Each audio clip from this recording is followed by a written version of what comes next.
him she missed. His generous smile, his spark and vitality. But that was only because he'd been company for her recently, she told herself. Once the war was over, Charlie would return and be his old self again. But which old self? She'd experienced 3 different Charlies over the 7 years they'd been courting and married. The first one had been attentive and loving. The latest version, the one who'd been on leave the last time, had been sullen, not taking much interest in her. It was the original one she hankered after. As for the middle one...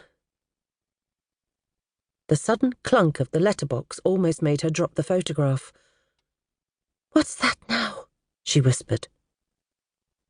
She placed the picture back on the dresser, catching sight of the postwoman in her conspicuous blue serge skirt and coat and blue straw hat as she passed the front room window.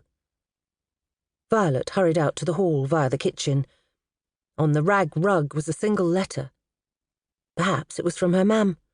It was unlikely to be from Charlie, especially as she had read that the men were in the thick of it in the Somme. She reckoned that was where his brigade was now, in muddy, disease-ridden trenches, with guns firing overhead and bombs going off, if what she'd heard was true. The thought of him there, always close to death, turned her stomach.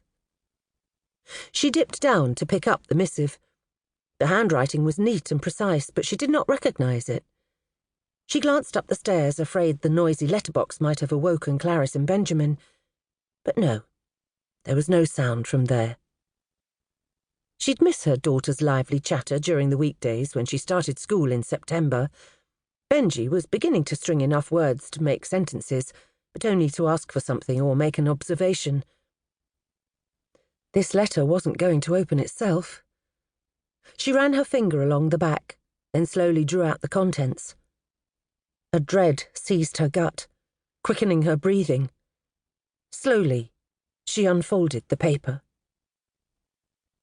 Violet was confused at first by the address at the top of the letter. At the back of her mind, she'd feared it would be news from the army to tell her Charlie had been killed. This was despite knowing that news like that arrived by telegram and would have been dropped off not by the postwoman, but by the new telegram boy, George Lewis, who'd recently taken on the job from the lad who'd been called up. She looked next at the signature. Private Dylan Davis, 114th Brigade, 38th Welsh Infantry Division. The same Pals Brigade Charlie was in. She sat on the stairs, frightened to turn it back to the beginning of the letter. Why would one of his fellow soldiers be writing to her? She took a deep breath for courage and began. Devonport Hospital, Plymouth, Wednesday, the 19th of July, 1916. Dear Mrs. Jones, my name is Dylan Davies. I'm sure you will not have heard of me, but I want to tell you what a great hero your husband, Charlie Jones, is. Is, not was. She read on, greatly relieved. You may have read in the papers about the Battle of Mametz Wood. It's all over and done now, and we have captured an important German post, but if it were not for your husband, I would not be here to write this to you. We were in the thick of it, in the middle of the wood.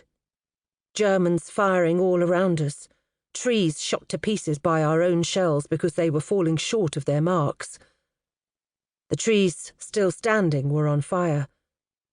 Many of our men had already fallen.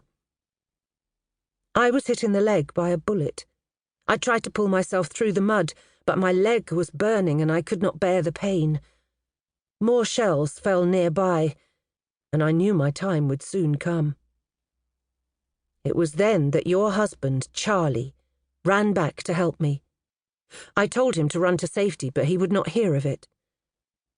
For a long time, it seemed, we struggled, until finally we reached some kind of shelter. He stayed with me there a while. We talked as best we could, given the terrible din, and swapped addresses. He said I would be taken to a field hospital, then shipped back home.